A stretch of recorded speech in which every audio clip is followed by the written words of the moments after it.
আসসালামু আলাইকুম স্টুডেন্টস। তো আমরা অঙ্কটা শুরু করি। অঙ্কটা হচ্ছে কোন স্কুলের নবম শ্রেণীর 30 জন শিক্ষার্থীর গণিতে প্রাপ্ত নম্বর নিম্নরূপ। এখানে প্রাপ্ত নম্বরগুলো দেওয়া আছে, আর এগুলো শ্রেণী আকারে দেওয়া নাই, এলোমেলো দেওয়া আছে। ঠিক আছে।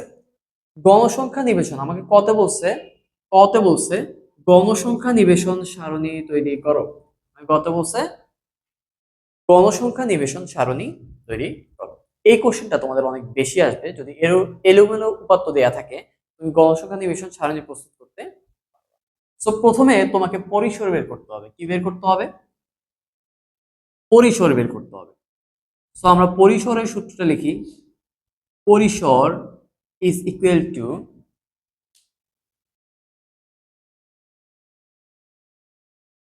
সর্বোচ্চ মান মাইনাস সর্বনিম্ন মান প্লাস 1। তো আমাদের ফার্স্টে খুঁজতে হবে সর্বোচ্চ মান কোনটা এবং সর্বনিম্ন মান কোনটা। সো আমরা এখানে দেখি 50-র ঘর আছে, 40-র ঘর আছে কিনা।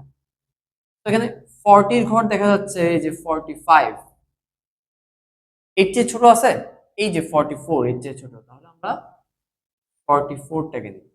এই যে 44 এর চেয়ে ছোট কি আছে? তারপরে দেখি 44 এর চেয়ে ছোট নাই। সো আমরা সবচেয়ে ছোট নাম্বার পেয়ে গেছি কত?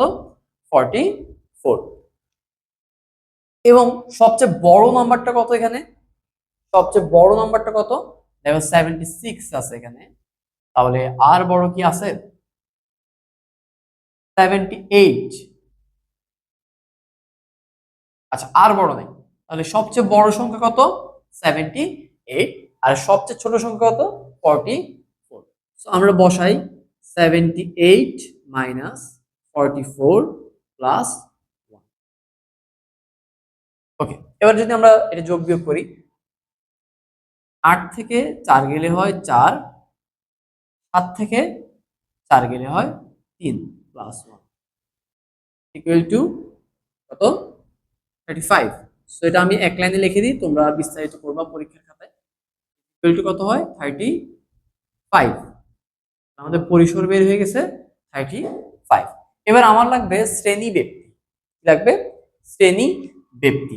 পরীক্ষায় বেশিরভাগ সময় তোমার শ্রেণী ব্যক্তি দেওয়া থাকে, আর যদি দেওয়া না থাকে তখন আমরা ধরে নিব, লিখব ধরি শ্রেণী ব্যক্তি শ্রেণী ব্যক্তি ধরি শ্রেণী ব্যক্তি 5। কত ধরে দিব? 5। তোমরা চাইলে 10ও ধরে নিতে পারো। ঠিক আছে। ওকে, এবার আমরা শ্রেণী সংখ্যা বের করব। কি বের করব? শ্রেণী সংখ্যা। শ্রেণী সংখ্যা শ্রেণী সংখ্যার সূত্র কি? পরিসর পরিসর ডিভাইড পরিসর ডিভাইড শ্রেণী ব্যক্তি। শ্রেণী ব্যক্তি। তো পরিসর আমাদের কত বেরিয়েছিল? 35। আর শ্রেণী ব্যক্তি কত? 5। তাহলে ভাগ করলে কত আসতেছে? 7।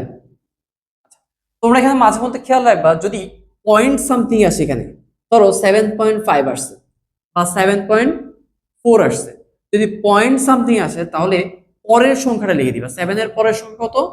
8। আমার যেহেতু পয়েন্ট কোনো আসে নাই, তাহলে আমাদের এটার মান কত? 7ই থাকবে। তো আমরা শ্রেণী সংখ্যা পেয়ে গেছি কত? 7। ঠিক আছে। এবার আমরা সারণীর জন্য ছকটা করব। আচ্ছা, আমরা এখন একটু আগে মাত্রই বের করলাম যে শ্রেণী ব্যক্তি কত। শ্রেণী ব্যক্তি কত? শ্রেণী ব্যক্তি 5 ধরছিলাম। আর শ্রেণী সংখ্যা কত ধরছি? বের করছিলাম পরিসর ভাগ শ্রেণী ব্যক্তি দিলে বের হয়ে গেছে আমাদের শ্রেণী সংখ্যা কত? 7। তাহলে আমার শ্রেণী সংখ্যা কয়টা? 7টা। এটা হচ্ছে নামের জন্য একটা, 1 2 3 4 5 6 7টা। তাহলে আমার 7টা ঘর হয়ে গেছে। প্রথম ঘরে যেহেতু আমরা কিসের জন্য করতেছি, গণসংখ্যা নিবেশন সারণীর জন্য, তো আমি লিখবো, উপরে লিখবো গণসংখ্যা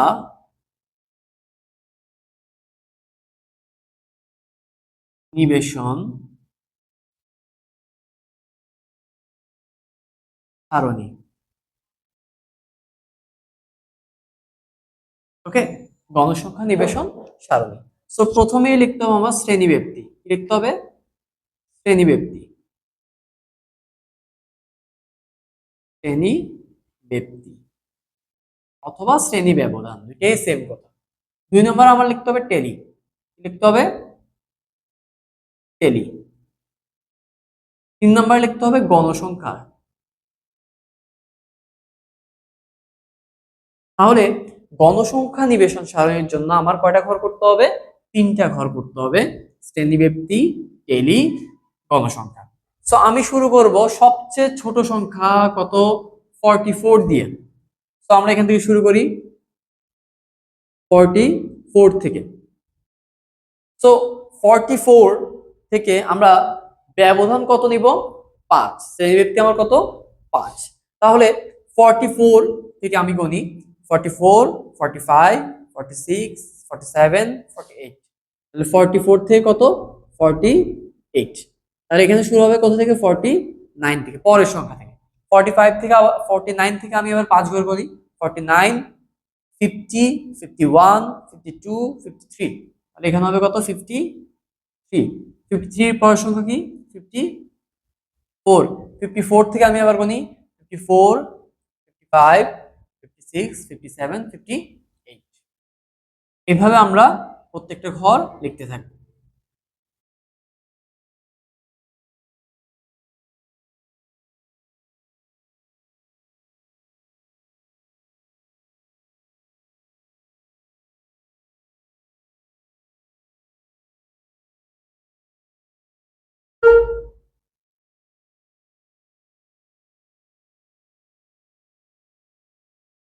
ওকে, তো 5 ঘর 5 ঘর করে আমরা কি নিছি? ব্যবধান নিয়ে নিছি। এবার আমাদেরকে টেলি বসাতে হবে।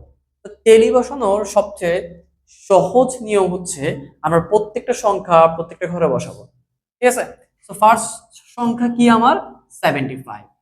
75 কোথায় আছে এখানে দেখো তো, 74 থেকে 75 এখানে। তাহলে এখানে আমি একটা কি দিব? ঘর টানবো। এরপরে 68, দেখো তো 68 কোথায় আছে? এই যে এখানে। তো আমি একটা দাগ দিব 68। এরপরে 60, 60 কোথায় আছে? এই যে এখানে। এরপরে 76, 76 কোথায় আছে? এই যে এখানে, আমি একটা দাগ দিব। এরপরে 68 আর 64, 68 কোথায়? এখানে। আর 64 কোথায়? 64 ও এখানে। এটা আমি দাগ দিয়ে দিচ্ছি, এটা দিয়ে দিচ্ছি। এরপরে 58 আর 70, 58 কোথায়? এই যে এখানে। 70 কোথায়? এই যে এখানে। 45, 45 দুইটাই একই জায়গায়। সো 45 কোথায়? এই যে এখানে, দুইটা আমি একই জায়গায় দাগ দিয়েছি। 60, 50, 60 কোথায়? এই যে 59 থেকে 50, 60 আরেকটা কোথাও 50, 50 কোথায়? এই যে এখানে। 48, 51, 48 কোথায়? এখানে। 51 কোথায়? এখানে। এরপরে 78, সবচেয়ে বড় সংখ্যা আমাদের কোথায়? 78। ওকে, 78। এরপরে কত? 58, 55, 58 আর এখানে 55, 58 আবার 75, 58, 75 কোথায়? এই যে 74। ওকে, 61, 62, 61, একটা কত? 62। ওকে, এরপরে 44, সবচেয়ে ছোট সংখ্যা আমাদের 44 কোথায়? শুরুতে। 64, 63, 64 একটা কোথায়? 63 এখানে।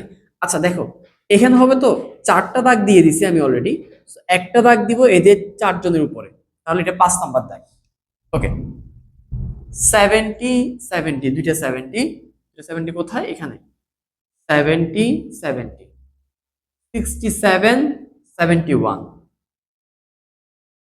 67, এই যে পঞ্চম, আরেকটা কত 71, 71 কোথায়, এই যে 71, 50, 54, তাহলে 50, 54 কোথায়, এই যে এখানে 50, আর এই যে এখানে আরেকটা মাঝখানে দাগ 54।